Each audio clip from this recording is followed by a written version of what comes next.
मरा तो मर जाओ, आप तो करियो चावल नहीं बनेगा।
कल लाई चलो लगी न रह जाती तो ये 100 रुपए बाबू यादव खटा से एक पत्नी जी को ये डांस के लिए बुला दो। कहाँ एक पत्नी ने बुआ को तुम जानते हो, पत्नी को नहीं हमने देखो आज तक।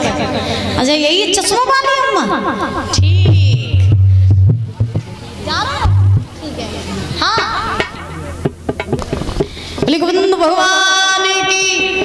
महाराज ऐसे भगवान ने सुदामा जी को 2 लोक दिए। राती रात विश्वकर्मा को बुलाया, जहाँ सुदामा जी की टूटी फूटी झोपड़ियां थी उनको महल बनवाया। और महाराज सुदामा जी 5-6 दिन तक द्वारका में रुके और उसके बाद भगवान से विदा मांग करके सुदामा अपनी नगरी में आए। देखा कि जहाँ टूटी फूटी झोपड़ियां थी वहाँ सुंदर सुंदर महल खड़े हैं। उसी समय सुदामा जी भगवान की जय जयकार करने लगे। बारे कन्हैया पहले तो देता नहीं है, जब देता है तो छप्पर फाड़ के ही देता है। बोले गोविंद भगवान की। ऐसे भगवान कन्हैया ने सुदामा जी की गरीबी को दूर किया। बोली राधा रानी सरकार की। इधर महाराज 7 दिन की कथा पूरी हुई। सुखदेव जी महाराज ने राजा परीक्षित को जब ये साप्ताहिक कथा सुनाई, पंडित जी साप्ताहिक कथा सुनाई, उसी समय सुखदेव जी महाराज ने राजा परीक्षित से कहा, हे राजन अब तुम अपने घर जाओ, आज 7वां दिन है, तुम्हें तक्षक सर्प डसने के लिए आएगा। 100 रुपए पवन कुमार खटासन की तरफ से आए हैं। तो आज राजा परीक्षित ने सुखदेव जी महाराज को प्रणाम किया, भागवत जी को प्रणाम किया और प्रणाम करके आज राजा परीक्षित अपने हस्तिनापुर में आए। आकर के परीक्षित जी महाराज आज राजा परीक्षित के पुत्र थे जिनका नाम था जनमेजय, उनका राज्य तिलक करवाया, हस्तिनापुर का शासन महाराज दिया जनमेजय को। और राजा परीक्षित तक्षक के आने की राह देखने लगे। तक्षक जो है वो फूल का रूप बना के चला, परीक्षित जी के पास पहुंचा। आप उठ के आ जाओ, थोड़ी शांति का सहयोग बनाए रखें।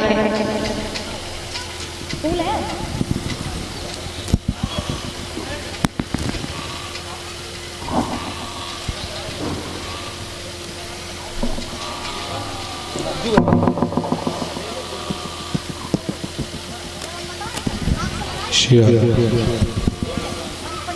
चली जाइए ठीक। महाराज आज तक्षक जो है वो फूल का रूप बना करके चला, परीक्षित जी के पास पहुंचा। परीक्षित जी ने आज फूल समझ के उठाया, अपनी नाक से लगाया और जैसे ही नाक से लगाया तैसे ही महाराज तक्षक ने नाक में डस लिया। परीक्षित जी पछाड़ खा के गिर पड़े। बोलिए परीक्षित लाल की, बोलिए सुखदेव जी महाराज की, बोलिए श्रीमद् भागवत महापुराण की। बुआ परीक्षित जी गई देख रही हो तक्षक सांची ना आई हो, चिंता न करो बुआ, अपने कजू नहीं हुई ठीक है। आज परीक्षित जी पछाड़ खा के गिर पड़े, मूर्छित होके गिर पड़े। भगवान के विमान आए, परीक्षित जी को विमान में बैठाल करके गोलोक की महाराज प्रस्थान किया। परीक्षित जी को आज भगवत धाम की प्राप्ति हुई। किससे हुई? भागवत से हुई। आज ये इस प्रकार से ये साप्ताहिक कथा कराई जाती है कि महाराज परीक्षित जी की मुक्ति हो सके। तो सुखदेव जी महाराज ने राजा परीक्षित जी को ये भागवत सुनाई थी। क्यों सुनाई थी? क्योंकि उन्हें श्राप लगा था कि 7वें दिन उनकी मृत्यु हो जाएगी। याद रखो, हम जितने भी लोग यहाँ बैठे हैं या संसार में जितने भी लोग हैं, हम लोगों की मृत्यु इन्हीं 7 दिनों में ही होती है। इन्हीं 7 दिनों में हमारी मृत्यु होती है। तो कमर कसे बैठे रहा करो, पता नहीं कब भगवान के दूत आ जाएं और आपको लेके चले जाएं। तो सुनो, हम लोग कोई अच्छे कर्म तो हम लोगों ने किए नहीं, चाहे आप हो चाहे हम हो। हम खुद कहते हैं कि हमारे जितना अधर्मी पापी संसार में कोई नहीं है। हम इतने अच्छे नहीं हैं, हमारे इतने अच्छे कर्म नहीं हैं जो भगवान को पसंद आ जाएं।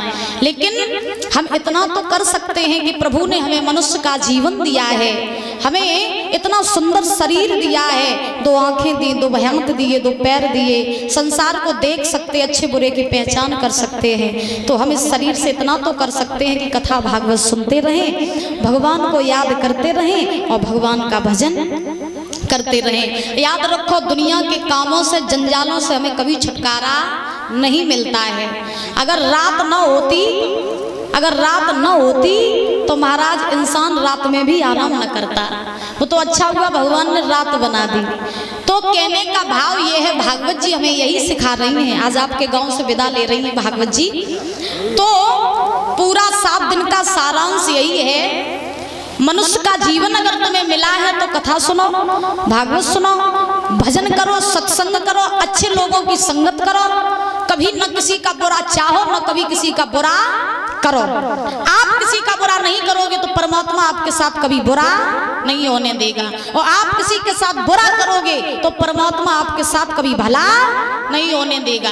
भगवान तन की छोड़ो, भगवान मन की जानते हैं। तन की जाने, मन की जाने, जाने चित्त की चोरी, और बाप प्रभु से का छुपी जगह हाथ जगत की डोरी। भगवान सब जानते हैं। कभी किसी का बुरा न करो, न कभी किसी का बुरा चाहो। अपने बच्चों को अच्छे संस्कार दो, खुद भी धर्म पर चलो और अपने बच्चों को भी धर्म पर चलाओ। ये 7 दिन की कथा हमें सिखा रही है। किस किस के समझ में आई कथा? हाथ उठाओ। सबके समझ में आई? मानोगी जो 7 दिन तक हमने सुनाया आप लोगों को ना, हम जाने कि हम 7 दिन मरिए चिल्ला चिल्ला तो खटा के लोगों ने सुना ही नहीं पाई है।